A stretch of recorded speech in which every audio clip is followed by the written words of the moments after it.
Good afternoon, class. This is Jim DeFreeze. Sorry I wasn't here for the first day, but in order to keep us on track, I wanted to share some things with y'all so that you would know what to expect. What you see is the main internet screen for the college, and if you've not been on Blackboard before, go to Blackboard and you have to agree to the cookies. And then I'm going to log in. You will log in. If you don't know, over here is your student login help.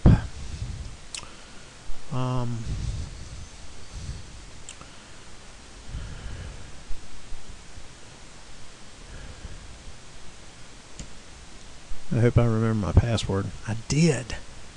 Alrighty. You'll come to a screen like this. Mine's obviously a little different since this is the instrumentation class, or this is made for the instrumentation class. I'm going to go into that. You would select your instrumentation class. Anytime you have a web-based, hybrid, or internet class, the first thing you have to do is the EVA. And how to get to the EVA is look over here on the left-hand side for Start Here. And it should be the first thing. When you click on this, it will take you to an entry activity. You have to type in an answer to some of the questions. You just can't open it or close it. You have to do this in order to get to any of the course content that I will show you subsequently. So please do your entry activity. You can look at the syllabus. You'll be able to look at this video, and in the syllabus I go over what I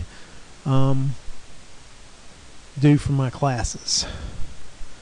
So you got your meeting time, delivery system. They're my office hours. It is best to make a appointment with me, and maybe I can get it to scroll this way. There we go. Course description materials. Within the syllabus there is a link online to the book that I use. It's about 3,000 pages long. So you can also get to that by lessons in industrial instrumentation. Industrial instrumentation.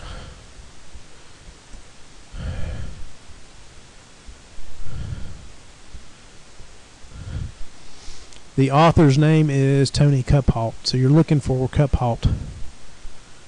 And Lessons in Industrial Instrumentation, click on that. It's a PDF book. It's going to load on your screen. It's about 33,000 pages long.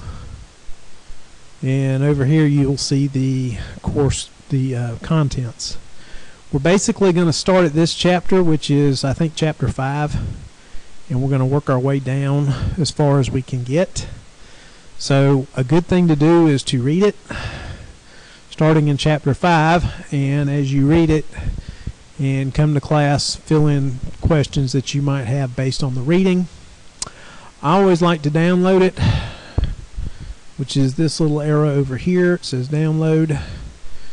Then if you've got a reader on your computer or on your phone, I don't know if it'll fit on your phone, then hopefully wherever you finish reading it, when you close it, it opens back up for me. I like that feature. So that is the textbook for the class. And it's a good textbook to have long term. And so you don't have to be in the class. You can get to it just from any website. And he periodically updates it, but if you got a copy, you should be good for probably your whole career. Any version you got. Okay, so I'm going to go back to the syllabus now. 10-point grading scale. That's pretty standard. All the possible grades you can get. Final exam. I'm not 100% sure we'll do a final exam. I probably will. So prepare for that mentally. And then copyright, plagiarism, student behavioral standards, all the stuff that you will see in every syllabus. From an engineering specific thing, we don't want food and drink in the classrooms, and we don't want you using your cell phone in the classrooms. So if you need to take a phone call or whatever, please respect the others in the class and make sure your ringer's off. Go outside to talk on the phone, that kind of thing. Instructor specific is the section that is me, and basically your grade for this class is there's going to be 1,000 points of credit available in this class, and so your grade is going to be that number, however much credit you earn, divided by 10. Basically that'll be a 10-point scale, and then the letter will be based off that. When I grade, I'm looking for a little more than right answers. I'm looking for professionalism. So if you give me all right answers, you'll get a 95%. If you add some professionalism to it, organization, presentation, that kind of thing, you can get the additional 5%. I'm looking for complete answers, legibility, and spelling. Additional information to make it clear to the reviewer grader. If I have to open up a copy of the assignment to associate your grades with that assignment, then obviously you're not going to get that 5%, so don't expect it. I do grade all or nothing. If any part's wrong, it's all wrong. Sometimes I will hedge on that and give partial credit, and I will be consistent. Trying to get away from that because that's sort of real world. You want to shoot for it's right the first time, everything else. Later in the class, I do a lab assessment. There will be an assessment that it'll be individual work where I will actually watch you do stuff, demonstrate some skill in the lab, and you will get a grade based on that.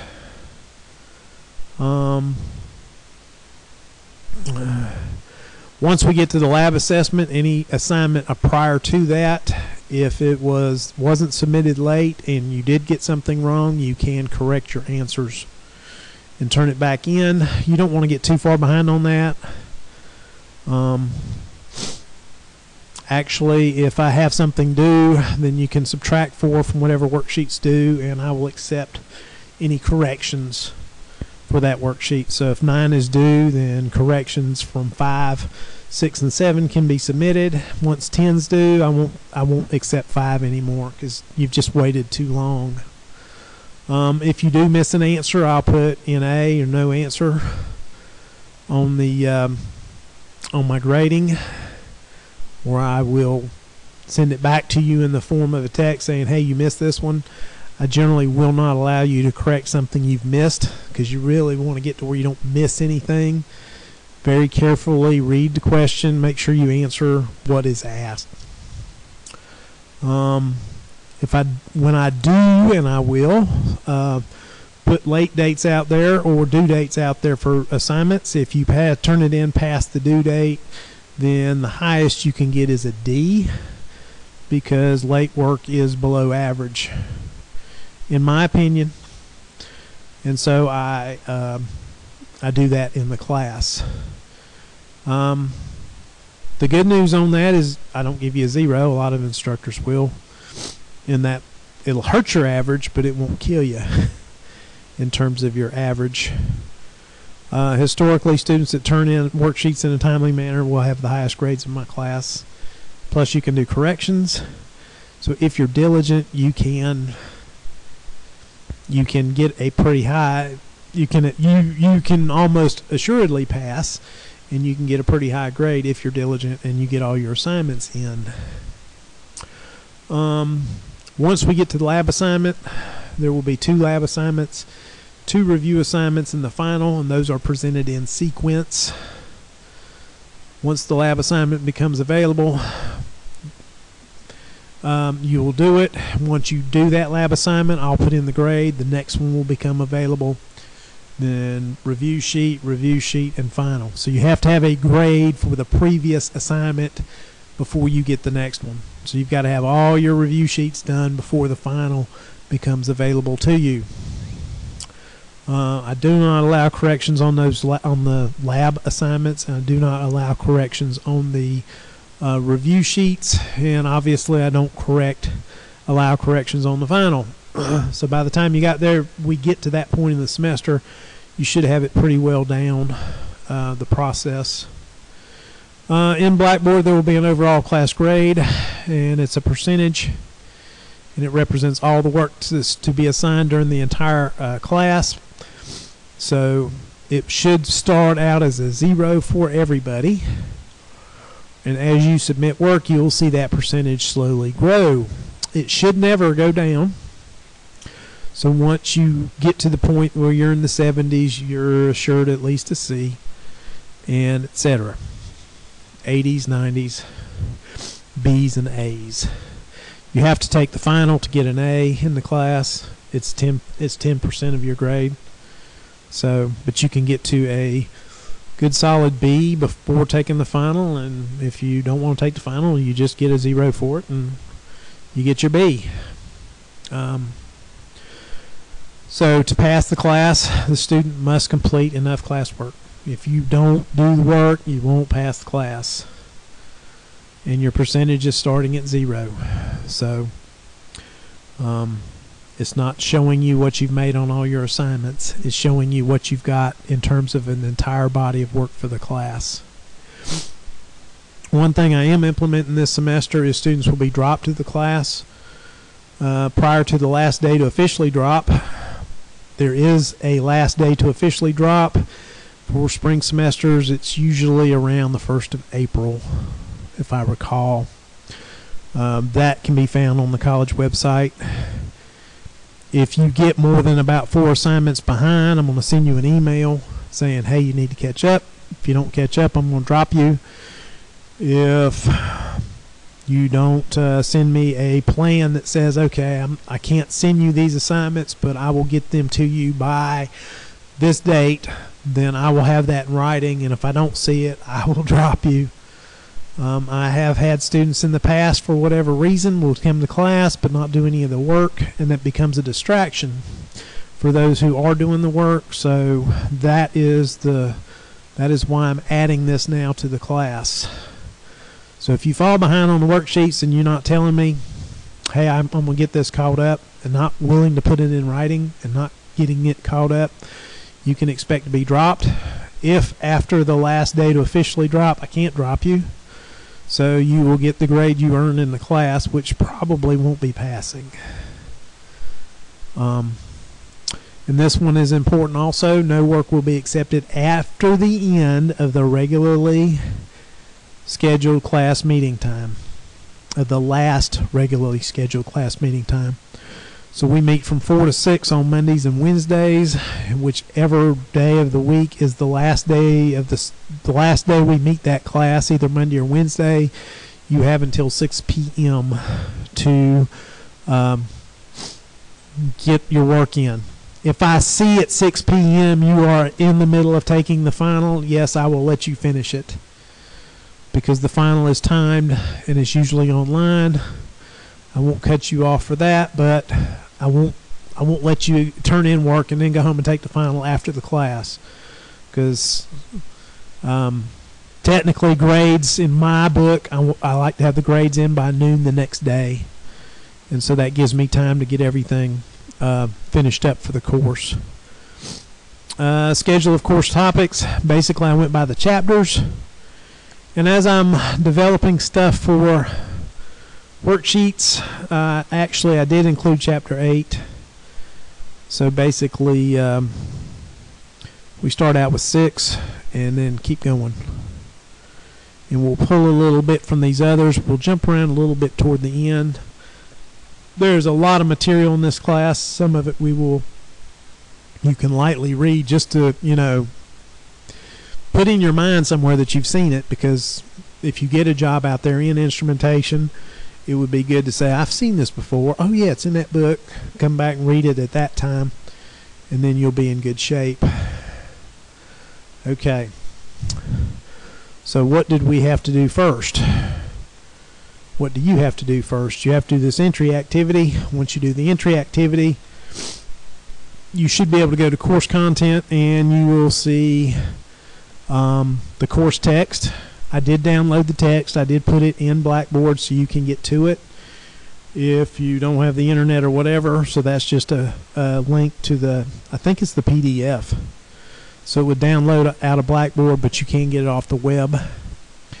Basically, I group my assignments into groupings of 6. First 6, 7, 12, 13, 18, 19, 24. So there's 24 assignments prior to this lab assignment.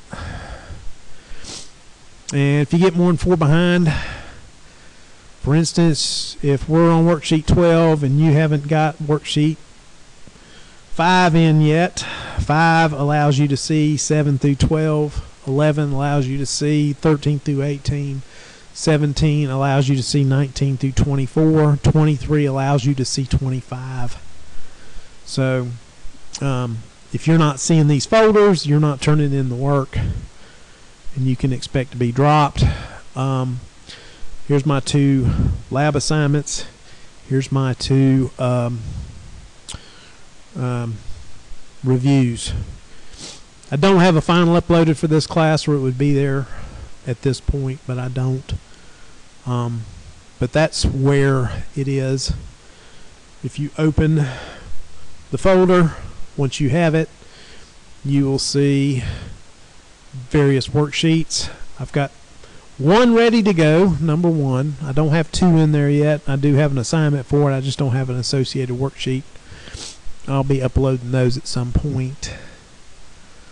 I hope that answers a lot of your questions. What we're going to do in general is we are going to work on an instrumentation trainer. We're going to try and automate it a little bit, learn about all the loops, the drawings, and have a PLC HMI to where we can switch back and forth so we don't physically have to move wires. We can do that up front. And that's sort of going to be our lab coursework for the class. We'll do some other stuff that's instrumentation specific, but we're basically going to have a trainer. I hope it'll be a good class, and I look forward to seeing all of you. Now, go to Star here, do your EVA, answer the questions, type in an answer, and then make sure, I think it grades itself, make sure you can get to this folder. This is the first one you should be able to see. You can't see the course text either because it's adaptive release. So unless you do the EVA, you won't have anything in here in course content. It'll all be blank. And I thank you for watching. I hope this wasn't too terribly long, but it is finished. Thank you.